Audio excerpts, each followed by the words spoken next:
Yang Arif, Datuk Dr. Dr. Haji Muhammad Naim bin Haji Muhtar, Ketua Pengarah Merangkap Ketua Hakim Syar'i Jabatan Kehakiman Syariah Malaysia, dan tuan-tuan dan puan-puan yang mengikuti siaran langsung pada pagi ini. Assalamualaikum warahmatullahi wabarakatuh. Terima kasih Datuk. Okay, Alhamdulillah pada pagi ini dan penuh barakah ini kita bersama-sama dalam sesi program online legal clinic yang mana untuk lama yang amat Datuk Siti Doktor, tuan-tuan dan puan-puan sekalian. Online legal clinic ni bersiaran pada setiap hari Khamis jam 11 pagi hingga 12.30 hari, di mana ini adalah kerjasama Jabatan Kehakiman Syariah Malaysia dan Pejabat Pembangunan Wanita Wilayah Persekutuan, yang mana ini telah bermula sejak tahun 2020 lagi. Program online legal clinic ini dilaksanakan dengan menggunakan platform JKSM dan bersiaran secara bergilir-gilir dengan program bersama Pejabat Pembangunan Wanita Wilayah Persekutuan. Siri ini telah dirancang dengan tajuk-tajuk yang menarik yang mendasari isu-isu perundangan dan kehakiman syariah yang akan disampaikan oleh para penceramah daripada JKSM sendiri maupun pakar-pakar yang dijemput daripada luar secara khususnya. Okey, program online legal clinic ini juga mengandungi beberapa siri tersendiri, iaitu siri binokular undang-undang, siri keluarga Rabbani, siri swadaya wanita dan siri literasi. Baiklah, tanpa melengahkan masa lagi, saya menjemput Yang Ma'arif Datuk Setia Dr. Muhammad Naim bin Haji Muhtar, Ketua Pengarah Merangkap Ketua Hakim Syar'i JKSM, untuk memberikan ucapan anduan. Dengan segala hormat dipersilakan Yang Ma'arif Datuk Setia. Terima kasih Puan Nini, Pengarah Bahagian Latihan JKSM. Auzubillahi minasyaitanirrajim. Bismillahirrahmanirrahim. Alhamdulillahi wa bihi nasta'in, wassalatu wassalam ala Rasulillah wa ala alihi wa ashabihi ajma'in, amma ba'.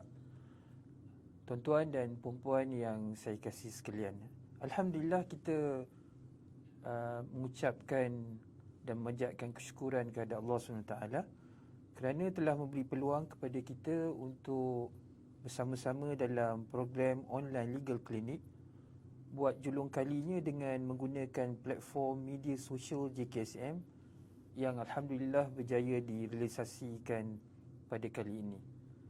Alhamdulillah, insya-Allah siri online legal clinic ini akan mengenengahkan isu-isu seperti mana yang disebut oleh Puan Neni sebentar tadi berkaitan dengan undang-undang kekeluargaan, merangkumi perkahwinan, perceraian, hak-hak dan lain-lain lagi. Begitu juga insya-Allah online legal clinic juga akan menyentuh perkara-perkara berkaitan dengan prosedur, berkaitan dengan peraturan di mahkamah-mahkamah syariah di seluruh negara. Jadi ianya merangkumi sama ada undang-undang substantif maupun yang berkaitan dengan undang-undang tata cara. Alhamdulillah, online legal clinic ini dianjurkan dan dijalankan tidak lain dan tidak bukan seperti mana yang kerap saya sebut, berdasarkan kepada firman Allah dalam surah Az-Zumar, A'udzubillahi minasyaitanirrajim, Qul hal yastawil ladzina ya'lamun wal ladzina la ya'lamun. Katakanlah ya Muhammad, adakah orang-orang yang mengetahui itu sama saja dengan orang-orang yang tidak mengetahui? Menjadi hasrat kepada Jabatan Kehakiman Syariah Malaysia dan saya secara peribadi dalam konteks untuk mewujudkan masyarakat yang berilmu berkaitan dengan undang-undang yang terangkum dalam mahkamah-mahkamah syariah di seluruh negara. Kalau kita lihat, tuan-tuan dan puan-puan, ada beberapa kajian yang dijalankan. Antaranya yang dijalankan oleh Universiti Melaya yang bertajuk Perlukah Wanita Dididik dengan Hak-Hak Selepas Perceraian, menyatakan bahawa 88% daripada 384 responden mengakui bahawa mereka memerlukan maklumat dan sesi penerangan daripada pihak yang berautoriti yang dapat menyampaikan maklumat yang sahih. Menariknya, menurut kajian tersebut juga 35% daripada responden tersebut berusaha untuk mendapatkan maklumat berkenaan isu-isu perundangan syariah melalui media sosial. Begitu juga menurut kajian yang dilakukan di Universiti Teknologi Malaysia pada tahun 2016 yang mendapati bahawa antara masalah utama kelewatan penyelesaian kes di mahkamah syariah adalah disebabkan pihak-pihak tidak mengetahui hak dan prosedur di mahkamah syariah. Benar, kajian ini bertepatan dengan ayat yang saya bacakan sebentar tadi. Allah SWT telah menyebut bahawa ada perbezaan antara mereka-mereka yang mengetahui dengan mereka-mereka yang tidak mengetahui. Jadi sudah tentu mengambil kira roh dan semangat tuntutan dan ajaran yang telah Allah SWT pencipta kita seru kepada kita, ajar kepada kita, maka sudah tentu dan harapan daripada masyarakat di luar, khususnya di kalangan wanita-wanita dan kanak-kanak yang memerlukan pengetahuan berkaitan dengan undang-undang syariah dan perkara-perkara yang melibatkan prosedur di mahkamah syariah, maka menyahut tuntutan tersebut dan mengambil kira hasrat daripada rakyat, maka online legal clinic ini diadakan dengan kerjasama di antara Jabatan Kehakiman Syariah Malaysia dan juga Pejabat Pembangunan Wanita Wilayah Persekutuan. Kerjasama di antara agensi-agensi kerajaan ini merupakan satu kerjasama sinergi yang penting berdasarkan kepada Pelan Strategik Jabatan Kehakiman Syariah Malaysia 2021 hingga 2025. Antara teras utama yang keempat berkaitan dengan kerjasama sinergi antara JKSM dan agensi-agensi yang lain. Kepentingan untuk kerjasama ini juga telah diketengahkan oleh Yang Berhormat Menteri di Jabatan Perdana Menteri Hal Ehwal Agama Datuk Dr. Zulkifli sendiri, yang menghendaki supaya agensi-agensi agama ini mengambil pendekatan untuk bekerjasama. Dan Allah SWT telah sebut di dalam Al-Quran jelas, wa ta'awanu 'alal birri wat taqwa wa la ta'awanu 'alal ismi wal udwan. Jadi dengan kerjasama yang dijalankan ini di antara JKSM dan juga dengan Pejabat Pembangunan Wanita, Keluarga dan Masyarakat Wilayah Persekutuan, saya percaya banyak kebaikan-kebaikan yang dapat kita buat dalam konteks kerjasama ini. Dan kalau kita lihat berdasarkan apa yang telah dilakukan sebelum ini, Puan Nini, kita akan dapati bahawa sepanjang 16 siri penerangan yang dijalankan antara bulan November hingga bulan Disember 2020 yang lalu, terdapat 16 siri penerangan berlangsung. Dan program ini alhamdulillah dituntun lebih daripada 28,000 tontonan dan memperolehi respon yang sangat baik daripada para penonton. Kerjasama yang baik ini perlu dieratkan lagi bersama dan alhamdulillah seperti mana yang saya sebutkan tadi, bermula daripada Kementerian Wanita sehinggalah pada kali ini kita mengadakan kerjasama dengan Pejabat Pembangunan Wanita Wilayah Persekutuan sepanjang online legal clinic yang akan dijalankan pada tahun 2021 ini. Ini bermakna selain program online legal clinic dengan menggunakan platform Facebook JKSM juga meneruskan kesinambungan kerjasama program online legal clinic ini bersama dengan Pejabat Pembangunan Wanita Wilayah Persekutuan. So kita menggunakan semua platform-platform yang ada ini dengan harapan untuk memberikan peluang kepada masyarakat di luar sana untuk mendapatkan ilmu pengetahuan, maklumat yang sebenar daripada pihak-pihak yang berautoriti. Ini yang telah dihasilkan dapatan daripada kajian-kajian yang telah dijalankan, yang telah saya sebutkan tadi, sama ada di Universiti Melaya maupun di Universiti Teknologi Malaysia, jelas menunjukkan bagaimana masyarakat begitu dahagakan ilmu pengetahuan yang sebenar. Mereka nak tahu bagaimana cara nak menguruskan kes-kes mereka di mahkamah-mahkamah syariah di seluruh negara. Maka sudah tentu saya mengambil kesempatan ini untuk mengucapkan syabas dan tahniah khusus kepada Puan Nini, pengarah bahagian latihan, dan tim produksi yang Puan Roziana sendiri ketuai, dan Tuan Syahidan di bahagian latihan yang telah bekerja bertungkus lumus untuk mewujudkan dan mengadakan online legal clinic ini untuk memberikan kebaikan dan memberi peluang kepada masyarakat untuk mendapatkan ilmu pengetahuan yang sebenar berkaitan dengan hak-hak mereka, hak-hak substantif mereka, dan juga semua perkara yang berkaitan dengan mahkamah syariah. Jadi besarlah harapan saya, insya-Allah tuan-tuan dan puan-puan, kita dah mewujudkan platform ini, dan seperti mana yang Puan Eni telah jelaskan sebentar tadi, bahawa online legal clinic ini akan berjalan sepanjang tahun 2021 pada setiap hari Khamis jam 11 pagi hingga 12 tengah hari.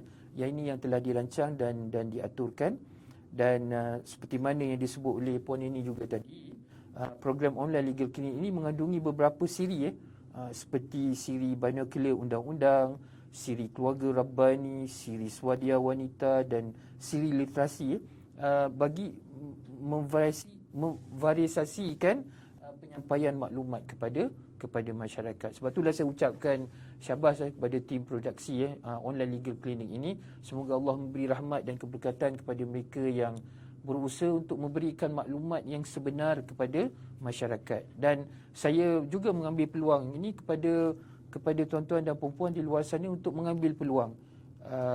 Selepas daripada ini, kita tidak ada lagi excuse ataupun tidak ada lagi ruang untuk kita mengatakan tidak ada peluang dan ruang untuk mendapatkan maklumat yang sebenar. Jabatan Kehakiman Syariah Malaysia ini telah mewujudkan platform ini, dan inilah masa kita untuk grab the opportunity, ambil peluang yang sedia ada ini, tambahkan ilmu pengetahuan, sebab Allah SWT dah sebut secara jelas ada perbezaan antara hamba-hambanya yang beriman, yang mempunyai ilmu pengetahuan yang sebenar, berbanding dengan mereka-mereka yang tidak mempunyai ilmu pengetahuan. Jadi saya ucapkan terima kasih, dan saya doakan semoga tuan-tuan dan puan-puan akan benar-benar mendapat manfaat dan keberkatan daripada perkongsian ilmu. Kita bawakan penceramah-penceramah di kalangan hakim-hakim kita yang memang mempunyai kepakaran dalam tajuk yang akan dibincangkan, dan saya mengambil kesempatan untuk program yang pertama ini untuk mengucapkan jutaan terima kasih kepada Yang Arif Datuk Muhammad Syakir Abdul Hamid yang telah sudi untuk berkongsi pengalaman beliau dalam dan ilmu pengetahuan beliau bersama-sama dengan rakan-rakan kita di luar sana. Semoga curahan ilmu pengetahuan ini akan dapat memberikan manfaat dan tindakan yang sebenar kepada tuan-tuan dan puan-puan di luar sana, insya-Allah. So jadi saya percaya program ini akan mampu untuk memberikan nilai tambah terhadap ilmu berhubung isu-isu perundangan dan kehakiman berkaitan di mahkamah syariah. Jadi saya mengambil kesempatan ini untuk mengucapkan Ramadan Mubarak, Ramadan Karim, selamat menyambut bulan Ramadan. Semoga Allah berikan kekuatan kepada kita semua, berikan kekuatan iman dan Islam, dan semoga Allah jadikan kita warga Jabatan Kehakiman Syariah Malaysia menjadi rakyat Malaysia yang akan mendapat keberkatan dan seterusnya keluar daripada madrasah Ramadan ini, daripada institusi Ramadan ini, menjadi orang-orang yang bertakwa, insya-Allah.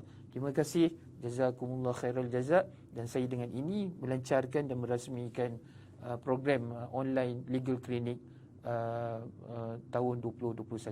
Wabillahi taufik wal hidayah. Wassalamualaikum warahmatullahi taala wabarakatuh. Waalaikumsalam warahmatullahi wabarakatuh. Terima kasih banyak kepada Yang Arif Datuk Serta Doktor atas ucapan aluan yang penuh semangat dan prihatin kepada kehendak masyarakat di luar sana. Terima kasih Yang Arif Datuk. Baik tuan-tuan dan puan-puan, kita sebentar rehat sebentar dan kita akan sambung sebentar lagi. Terima kasih.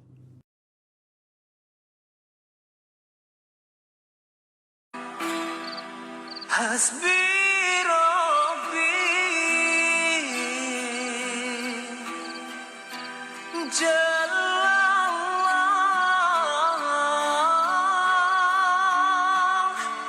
ma fi qalbi ghairullah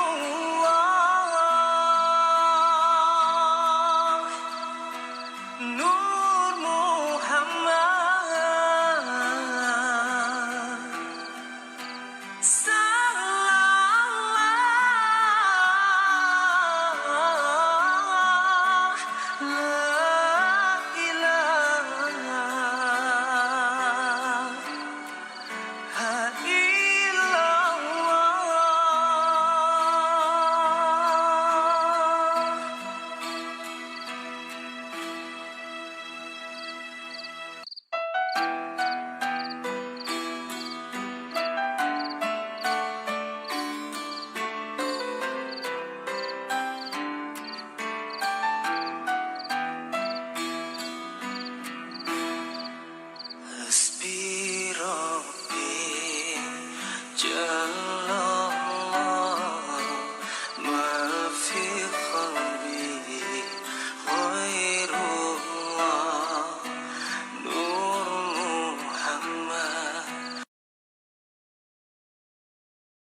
Bismillahirrahmanirrahim. Assalamualaikum Yang Arif Datuk. Waalaikumsalam warahmatullahi Okay, selamat wabarakatuh. datang Datuk pada sesi kita pada pagi ini. Alhamdulillah tuan-tuan dan puan-puan, di sebelah saya ini ialah bukan calon-calon orangnya, ya, Yang Arif Datuk Muhammad Syakir bin Haji Abdul Hamid, Hakim Mahkamah Raya Mahkamah Syariah Malaysia. Ya, pada pagi ini kita akan berkongsi dengan Datuk tentang tajuk Saya Tulen Bang, berkaitan dengan kesalahan-kesalahan jenayah di Mahkamah Syariah. Baik tuan-tuan dan puan-puan, kita berehat sebentar untuk mengikuti video pendek selepas ini. Silakan.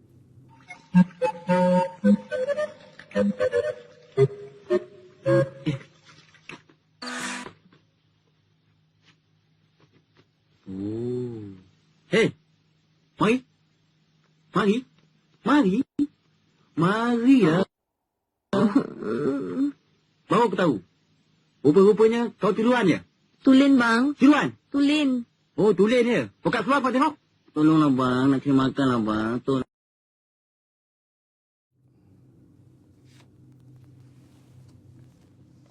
Okay, baik Yang Arif Datuk, kita pagi ni tajuk kita Datuk, Saya Tulen Bang. Macam saya ni perempuan susah tak ria lah Datuk Saya Tulen Bang, kesalahan-kesalahan jenayah Mahkamah Syariah.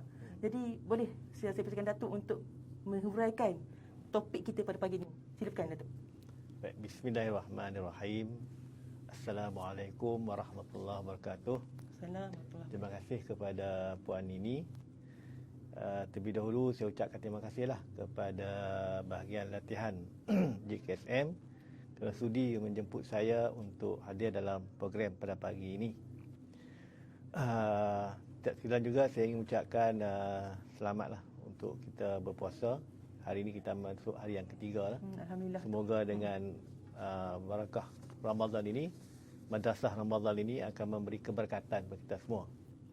Berhubung dengan tajuk yang diberikan kepada saya, iaitu Saya Tulen Bang, kesalahan jenayah di Mahkamah Syariah. Kalau kita tengok sepintas lalu, perkataan Saya Tulen Bang tu saya rasa tuan-tuan dan puan-puan boleh agak dah fokus saya tu.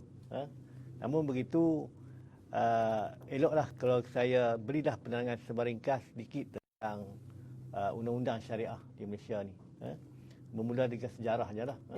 Kalau kita tengok, kita perhatikan bahawa kewujudan undang-undang syariah di rantau di tanah Melayu ni wujud sejak zaman Kesultanan Melaka lagi.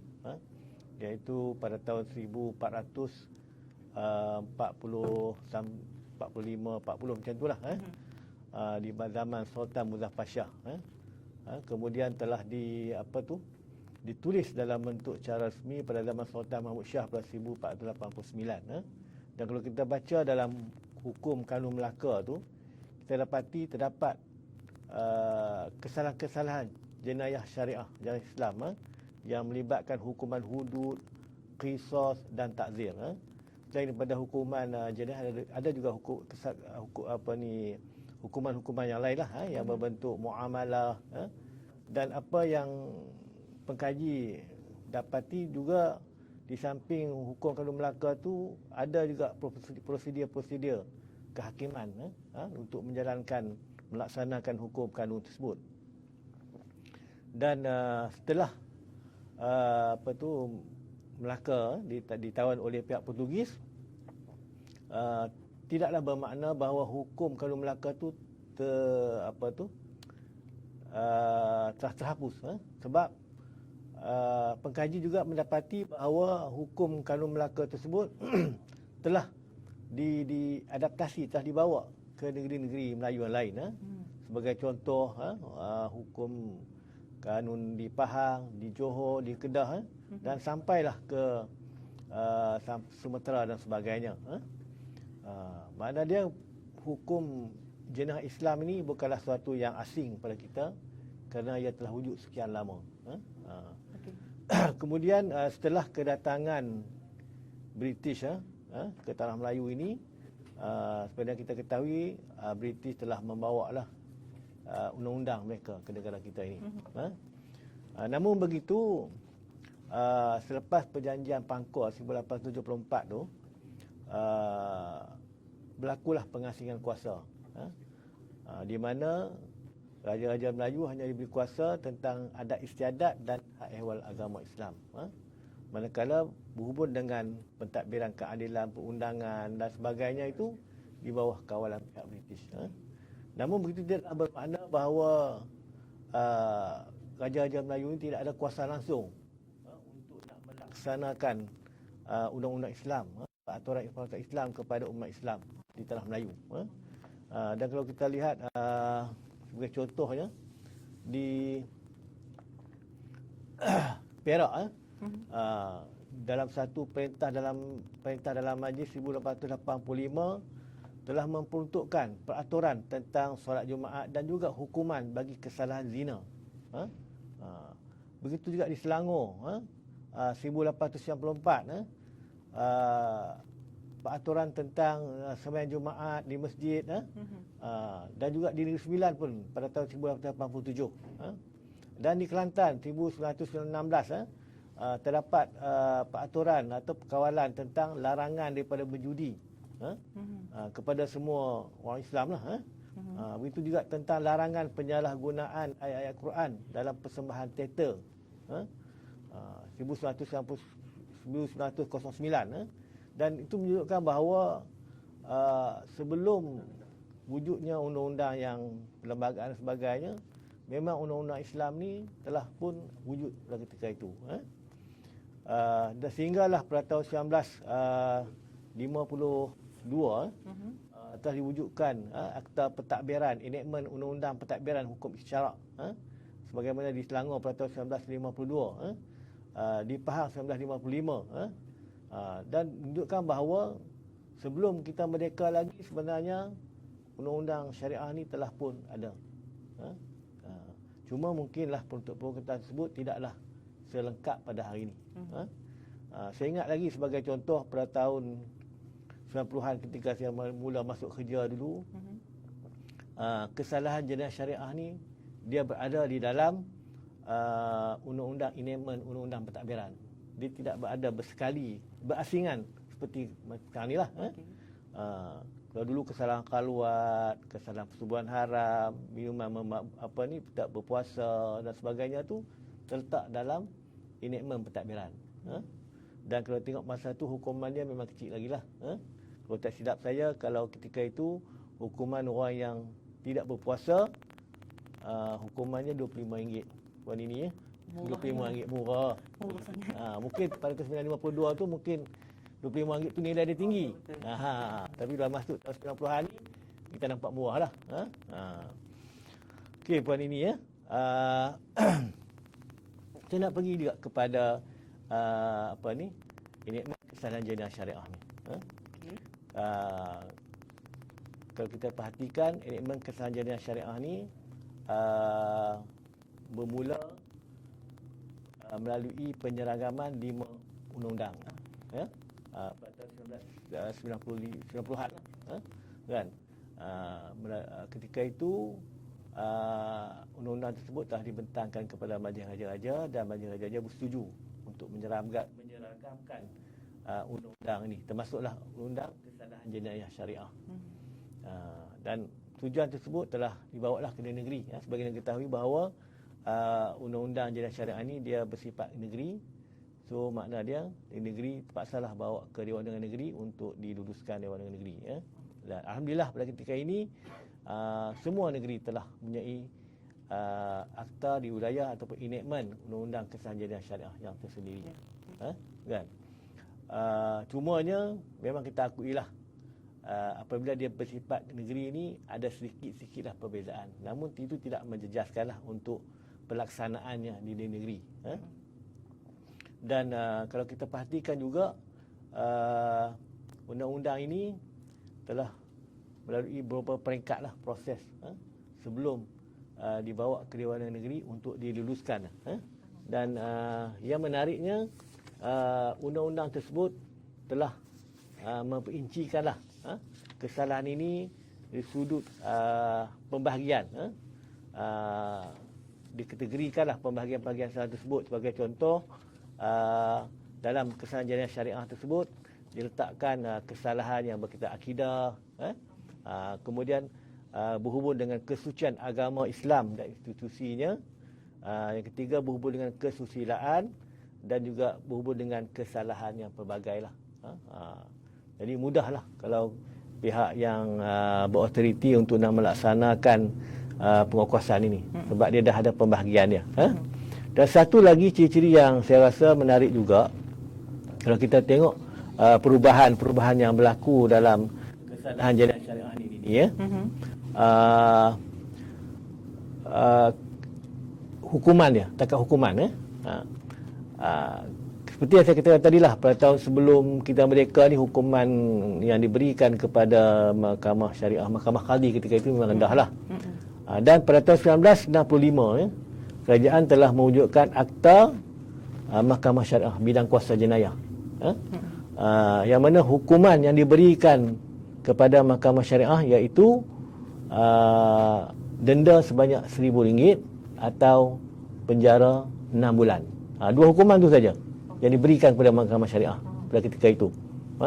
Sebab itu kalau kita perhatikan undang-undang keluarga Islam, sebagai contoh di Bulan Sekutu 1984,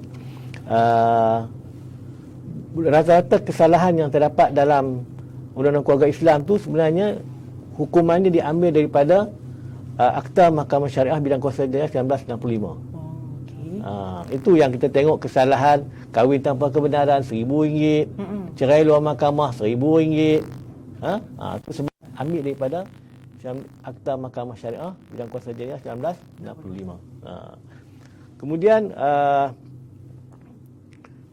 selepas kurang 20 tahun dibuat pindaanlah kepada hukuman tersebut, iaitu dinaikkan dan ditambah satu lagi hukuman baru, yang kita kenali dengan 356. Akta dia Akta 355, tapi hukuman yang ada dalam akta ni kita kata 356, iaitu 3 tahun penjara, RM5,000 denda dan 6 kali sebatan. Kalau nak yang akta tahun 65 tak ada sebatan, tapi yang 1984 ni ada sebatan, tapi 6 kali lah. Okey. Jadi hukuman yang terdapat dalam kesalahan jenayah syariah yang pada hari ini, hukuman dia adalah berdasarkan kepada Akta Bidang Kuasa tersebut. So sekarang ni dah sampai orang kata apa, 65, 84, 20 tahun. Sekarang ni dah tahun 2021. Dah lebih dah 20 tahun ni. Sekarang ni pun orang kata nak memperkasakan mahkamah syariah melalui Akta Bidang Kuasa Mahkamah Syariah. Ya, betul. Sekarang ni memanglah kita ketahui bahawa pihak yang berwajib ni sedang berusaha untuk nak mempertingkatkan lagi hukuman ni. Okey. Itu tentang hukuman puan ini ya. Okay. Panjang sikitlah hukuman-hukuman ni ya. Okey, balik kepada kesalahan jenayah syariah. Kan? Dan seperti yang kata tadi, ada 4 kategori ya dalam kesalahan jenayah syariah ni. Dan saya nak sentuh sikitlah tentang kesalahan yang orang kata sering berlaku jugalah, iaitulah di bawah tajuk berhubung dengan kesusilaan. Okay. Kalau kita lihat di wilayah, saya rujuk pada undang-undang wilayah ni, dia ada 3 kesalahan yang berhubung dengan kesusilaan ni, iaitu di bawah seksyen 25 Akta Kesalahan Jenayah Syariah, iaitu berhubung dengan kesalahan liwat. Kan? Saya baca sikit apa ini ya. Silakan. Mana-mana orang lelaki yang melakukan liwat adalah melakukan suatu kesalahan, dan apabila disabitkan boleh didenda tidak melebihi RM5,000 atau dipenjara selama tempoh tidak melebihi 3 tahun, atau disebat tidak melebihi 6 sebatan, atau dihukum dengan mana-mana kombinasi hukuman itu. Baru-baru ini kita ada kes lah ya, yang mendapat liputan ramai lah, iaitu kes Iki Putra di Mahkamah Persekutuan, yang memutuskan tentang kesalahan jenayah syariah di Selangor, yang peruntukan dia seakan-akan yang peruntukan macam ni lah, tapi di Selangor tu di bawah seksyen 28, kesalahan melakukan hubungan di luar tabi'i, tak cakap saya lah, kan? Dah keputusan lah. Di mana Mahkamah Persekutuan telah memutuskan bahawa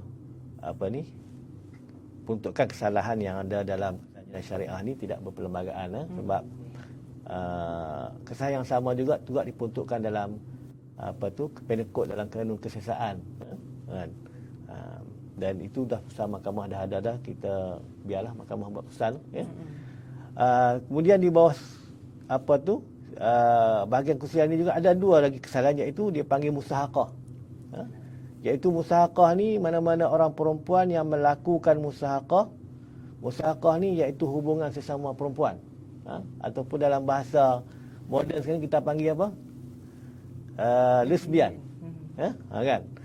Dalam melakukan suatu kesalahan, dan apabila disabitkan boleh didenda tidak melebihi RM5,000 atau dipenjarakan selama tempoh tidak melebihi 3 tahun, atau disebat tidak melebihi 6 sebatan, atau dihukum dengan mana-mana kombinasi hukuman ini. Maknanya dia boleh dihukum selama tidak lebih daripada 3 tahun ataupun RM5,000. RM5,000 atau 3 tahun. Kemudian Seksyen 28, orang lelaki berlagak seperti perempuan. Mana-mana orang lelaki yang memakai pakaian perempuan dan berlagak seperti perempuan di mana-mana tempat awam atas tujuan tidak bermoral adalah melakukan suatu kesalahan dan boleh disabitkan didenda tidak melebihi RM1,000. RM1,000. Kalau lelaki berpakaian atau berlagak seperti perempuan, boleh didenda RM1,000 atau dipenjara selama tempoh tidak melebihi 1 tahun atau kedua-duanya sekali. Kan? Kalau kita tengok Seksyen 28 ni, ia mensyaratkan seorang lelaki yang pakai pakaian perempuan dan dia berlagak seperti perempuan berada di tempat awam, dan atas tujuan tidak bermoral. Maksudnya kalau orang lelaki pakai pakaian perempuan di rumah dia, tak salah lah puan ini, Tak kan? bawah Kan? Ini kalau dia pakai pakaian perempuan berada di tempat awam dengan tujuan untuk tidak bermoral, kan? Baru boleh dijatuh, boleh diambil tindakan di bawah seksyen ini, kan? Tetapi saya juga telah melihat kepada undang-undang di negeri-negeri lain, peruntukan yang seumpama ni, Seksyen 28 orang lelaki berlagak seperti perempuan ni, ada negeri yang tidak menyatakan tujuan tidak bermoral. Dia setakat kata kalau lelaki memakai pakaian perempuan dan berlagak seperti perempuan di tempat-tempat awam, itu saja. Full stop. Makna dia beban pembuktian tu ringan sikit lah. Kan? Sebab macam seksyen ni, dia mesti buktikan perbuatan ni mestilah untuk tujuan tidak bermoral. Tapi kalau full stop situ, dia pakai saja di tempat awam, dah jadi salah lah. Jadi inilah peruntukan-peruntukan yang bertujuan untuk mengawal kesalahan-kesalahan yang melibatkan kadang-kadang kita panggil sekarang ni kesalahan yang melibatkan transgender lah, perbuatan lesbian, perbuatan gay dan sebagainya. Sebab kita tahu perbuatan-perbuatan ni adalah bukan satu perbuatan yang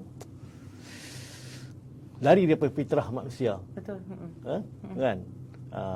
Memang kita akui bahawa setiap manusia tersebut diberi dengan ujian hidup.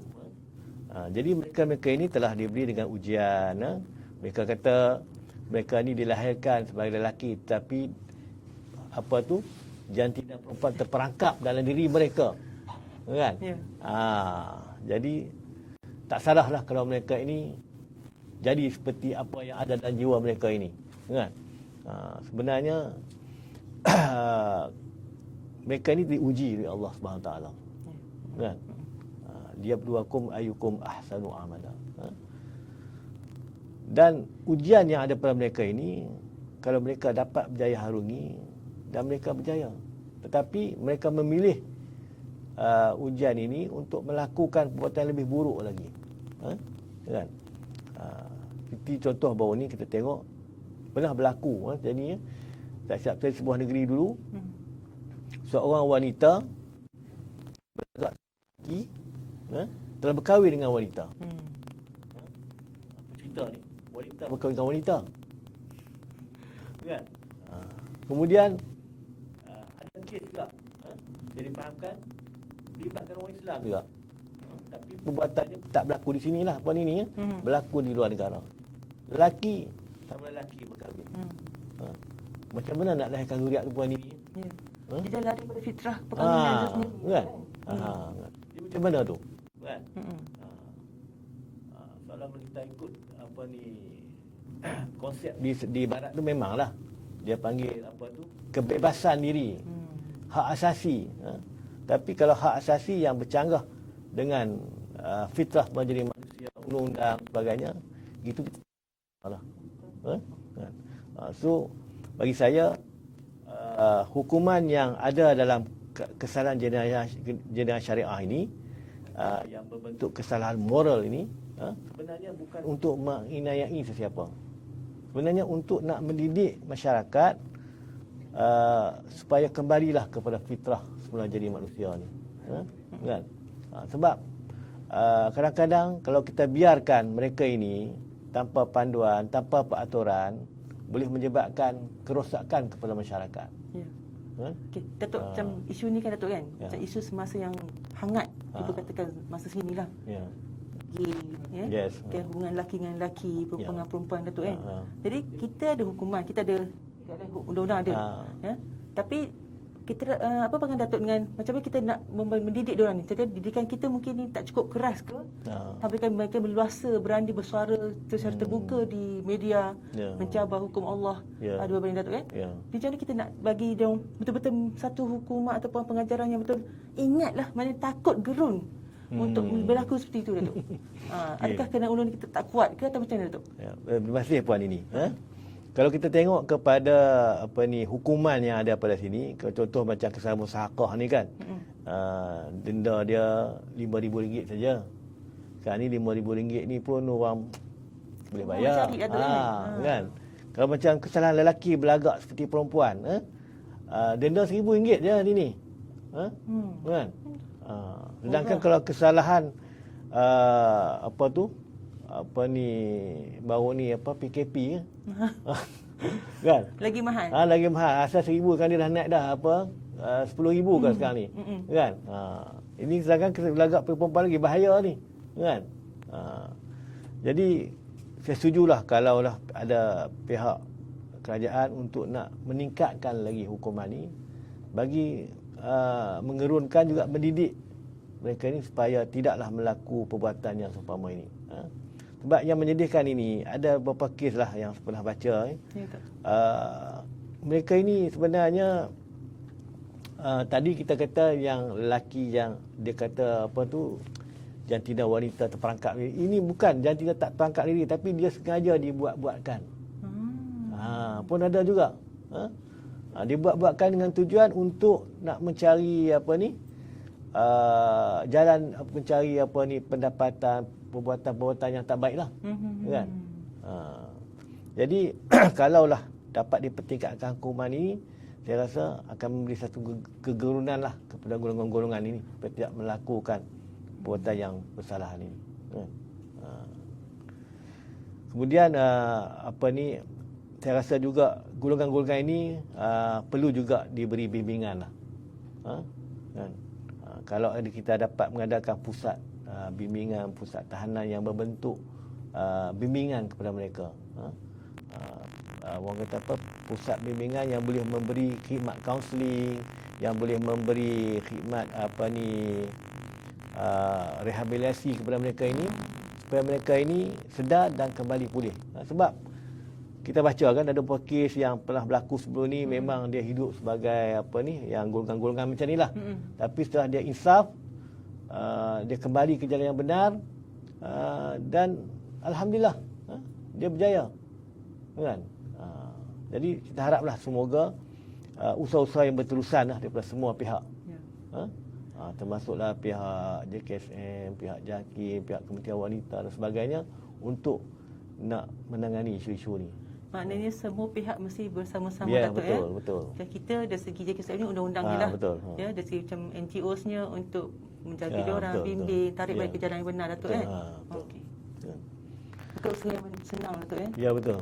Selain itu, ini saya rasa ibu bapa juga cukup memain peranan juga, ibu bapa ni. Sebab ibu bapa dia lebih mengetahui lah keadaan anak dia ketika waktu kecil macam mana pendidikan anak-anak tersebut, supaya kadang-kadang kita boleh kesan lah, boleh lihat kecenderungan anak kita tu. Kalau ada anak lelaki kita kecil-kecil lagi dah suka pakai wanita, ini mungkin dah tak betul lah ni, kan? Ataupun anak-anak kanak wanita perempuan ni perangai seperti lelaki, yang kita panggil istilah apa, tombol. Tomboy. Tombol tutup pintu. Ini tomboy. Kan? Rambut pendek, ataupun istilah apa sekarang ni, pancake. Pancake pun ada, kan? Jadi saya rasa peranan yang utama sekali ialah ibu bapa lah. Mereka lah yang dapat mengawasi anak tersebut, anak-anak mereka ni, kan? Kebebasan kepada anak mereka, kawalan ke anak mereka, kan? Kalau tengok anak dia tu dah lain macam saja, sepatutnya masa itulah cepat-cepat dia bertindak. Sebelum larat, Datuk. Ya, betul, kan? Kalau dibiarkan nanti dah dia berjumpa dengan kawan-kawan dia, selera dengan dia, dah terlambat dah nanti. Tapi kalau kita perasan, Datuk, macam jika di kalangan yang istimewa ni, kita panggil istimewa ni, yang suka lelaki-lelaki ataupun berlembut untuk perempuan, bila masa sekolah pun dia akan suka dengan golongan-golongan yang seumpama dia. Ya, betul. Dan mungkin juga masa tu kawan-kawan yang macam sasa yang lelaki ni mengejek-ngejek pula kat perempuan ni, kan. Adakah itu juga menyebabkan mereka takut ataupun lebih kepada dunia mereka sendiri, Datuk? Betul. Kan? Ya, betul. Kita tak nak nafikan lah, apabila dia bertemu dengan kawan dia di sekolah, kemudian dia dah wujud satu grup dia juga, kumpulan dia. Kemudian kadang-kadang kita ni yang nakal-nakal ni usik-usik dia pula, kan? Jadi seolah macam kita mengiktiraf mereka ini, kan? Kan ada panggil nama perempuan, Datuk? Ya, betul. Dengan gelar perempuan. Ada yang perempuan dipanggil nama lelaki pun ada, Betul lah. kan? So saya rasa undang-undang ni kita perkasakan lagi lah untuk menangani masalah-masalah seperti ini. Begitu juga agensi-agensi lain yang nak menguatkuasakan undang-undang ni, kan? Pihak-pihak seperti kuasa agama dan sebagainya, perlu diberi perhatian jugalah, untuk mereka nak menguatkuasakan kesalahan ini, puan ni. Kan? Saya ingat itu sajalah puan ini tentang. Masih ada lagi masa? Setakat ni masa ada berapa minit lagi? Okey. Ada 10 minit lagi untuk sesi soal jawab. Okey. Dan kita berehat dulu sebentar, Datuk. Okey. Ya? Okey. Terima kasih.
Dia kata sini, suami saya merupakan homoseksual. Ya. Dia berkahwin semata-mata untuk menutup kegiatannya sahaja. Apa seorang isteri perlu lakukan, Ya Arif, Datuk? Okey.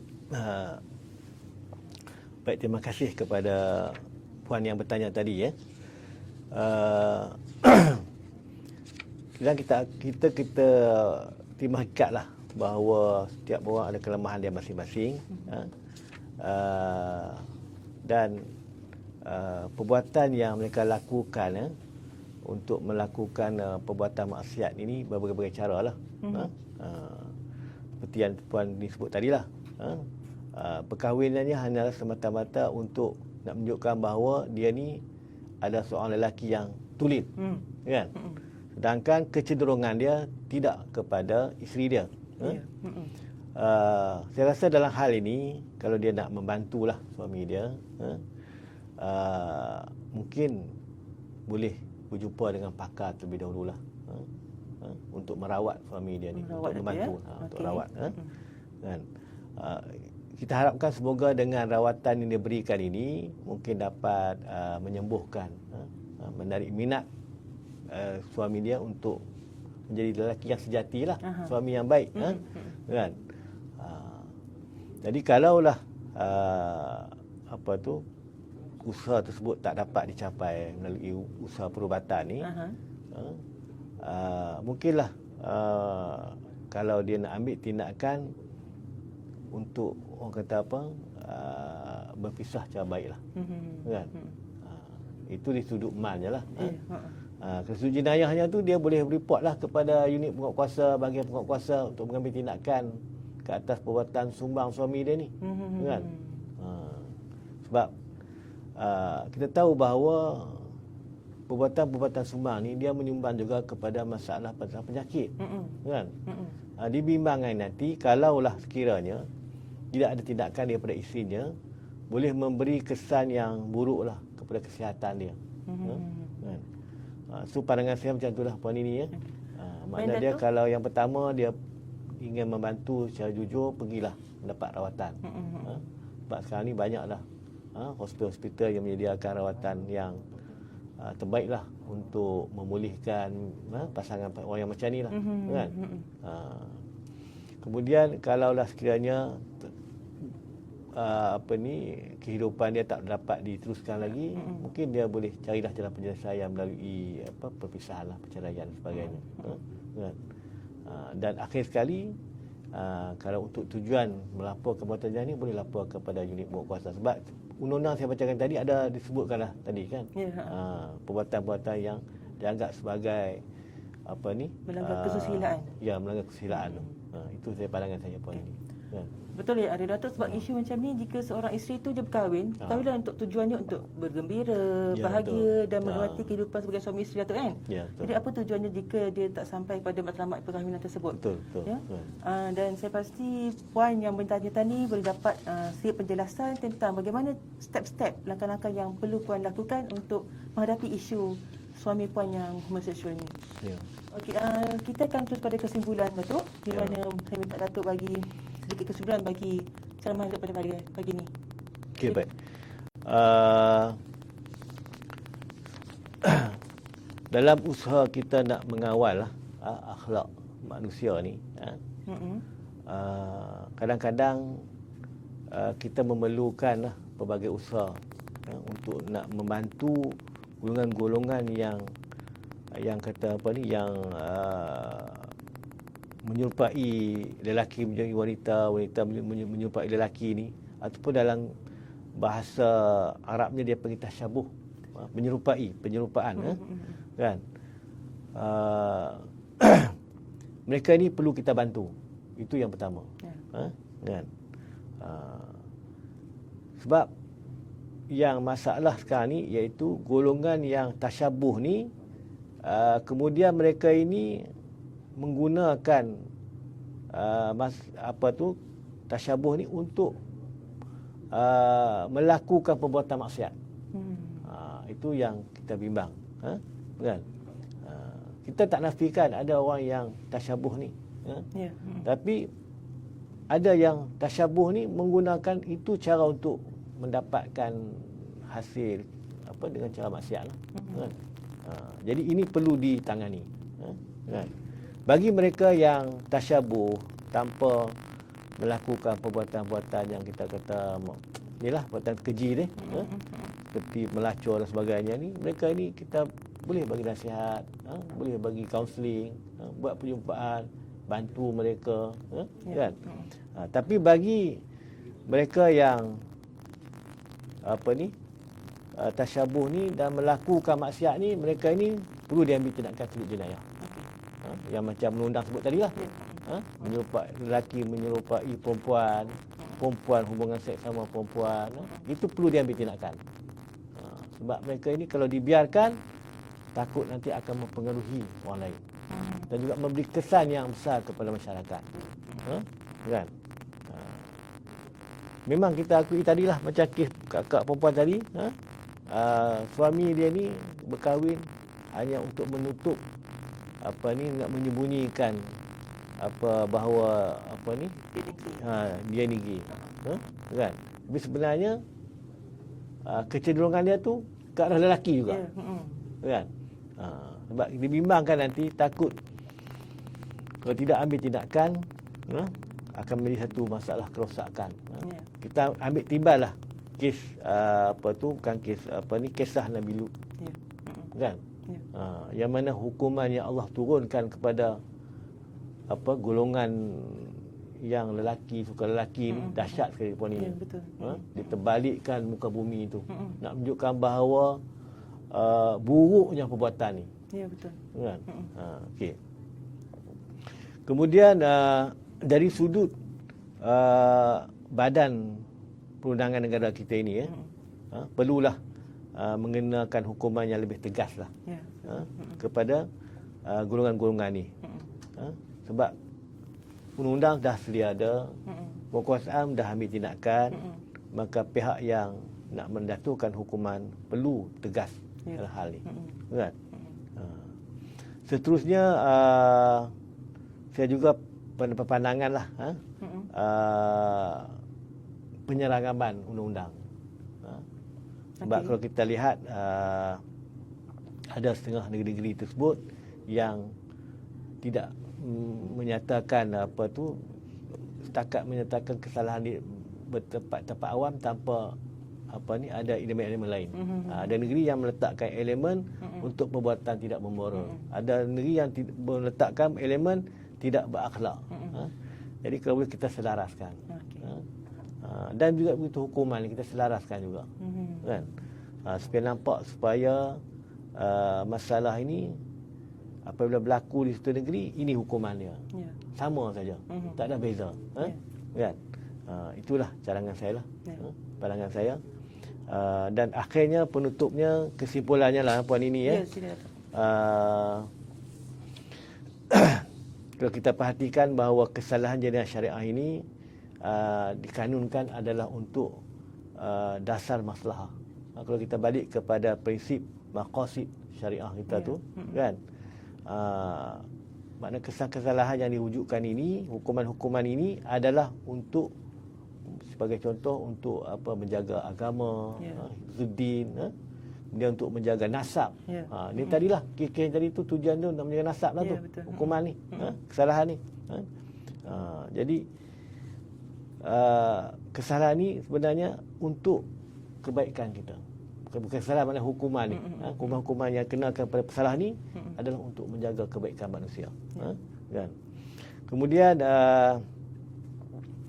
kita nak memastikan supaya undang-undang ini dapat dijalankan dengan lebih berkesan. Perlulah ada komitmen daripada semua pihak. Supaya apabila tindakan yang kita nak laksanakan ini akan betul-betul memberi faedah dan manfaat kepada semua pihak. Kalau agensi penguatkuasa saja bersungguh-sungguh tapi agensi lain tak memberi bantuan pun tak ada guna juga puan ini. Dia kena balance dan kena balance dan selari. Barulah tindakan dapat berkesan. Kalau tidak nanti setakat orang kata mencegah sajalah. Kita niat kita nak hapuskan. Betul. Kalau tidak nanti akan menimbulkan masalah lain pula nanti. Okey. Kemudian kita tengok jugalah peranan ini jangan mesti digemblengkan secara bersama. Kan? Contoh kita tengok dalam sudut hiburan kan. Banyak pihak-pihak yang tertentu yang mengambil golongan-golongan yang transgender ni untuk menjadi penghibur. Kan? Jadi seolah kita menggalakkan golongan ini wujud. untuk memberi hiburan. Sepatutnya mereka ni diberi rawatan lah. Yelah, betul sepatutnya. Kan? Kalau nak buat hiburan pun paksa dia jadi, kalau dia lelaki, jadilah lelaki yang sejati. Ini kita suka pula dia lelaki menyerupai wanita. Jadi banyak benda lah yang perlu kita tengok. Kan? Kemudian mereka ini perlulah juga diberi kesedaran jugalah. Bukan kesedaran ni di peringkat sekolah lagi lah. Ibu bapa saya kata tadi boleh main peranan, cikgu-cikgu juga boleh main peranan. Maknanya cikgu-cikgu sekolah mungkin dia boleh nampak dah kecenderungan anak murid dia ni kan. Perlu diberi perhatian dan sebagainya. Buat ini. Jadi itulah bagi harapan saya, semoga dengan adanya hukuman-hukuman ini, kesalahan-kesalahan ini dapat membentuk suatu masyarakat yang kembali kepada hukum agama. Jadi itu sajalah harapan saya. Terima kasih banyak Yang Ahli Dato' atas huraian kupasan yang detail mendalam dalam isu jenayah syariah berkaitan dengan kesusilaan di Malaysia pada hari ini. Saya harap tuan-tuan puan-puan yang luar sana mendengar dan memahami, dan kita sama-sama memperjuangkan membantu golongan ini balik ke fitrah manusia yang asal. Dijadikan masyarakat kita satu masyarakat yang syumul, sempurna, yang mengikut ajaran Allah SWT tanpa mendapat sebarang orang kata hukuman ataupun sebab kalau seorang jahat bukan dia seorang je kena, Datuk. Semua kena sebab kita tak tegur. Terima kasih banyak, Datuk, pada hari ini. Terima kasih tuan-tuan dan puan ikut online kita pada hari ini. InsyaAllah kita akan terus bersiri pada setiap hari Khamis jam 11 hingga 12 setiap minggu, dan jangan lupa ikuti JKSN selepas ini. Terima kasih. Assalamualaikum warahmatullahi wabarakatuh. Waalaikumsalam warahmatullahi wabarakatuh.